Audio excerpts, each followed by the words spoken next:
Speaker 1. You want to know about my driving class? It was awful. First, they made us read a whole long, useless book about driving laws and memorize the names of every part of the car. We had tons of homework and a written test every week. How is that supposed to make you a good driver? I never understand anything until I try it myself. When they finally let us drive, it was great. By the end of the first hour, I was driving down big streets with no problems at all. The other students were scared to death, but not me. And I passed my driving test the first time.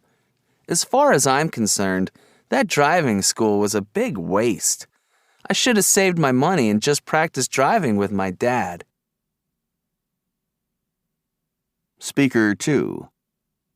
I took a class last semester called Money and Banking in the economics department. There were 2 different professors who taught the class, and they were so different. Professor Stern just talked, and I forgot everything as soon as I heard it. It was just impossible to follow.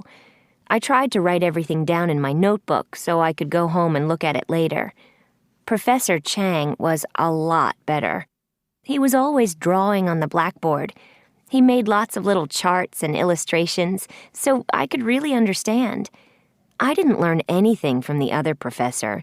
On the days he lectured, I could have just stayed home and slept late. Speaker 3. I had a course called Enjoying Great Music. The whole thing was on CDs. I listened to them in my car on the way to work. I would have bought something like that a long time ago if I'd known about it. It actually made me enjoy driving to work. The lectures were recorded on the CD, and then there were examples of music to listen to. It was really a lot of fun.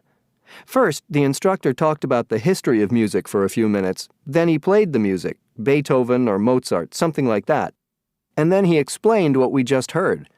That was great. I think I'm going to listen to another one of those audio courses soon. There's one about world history that sounds interesting.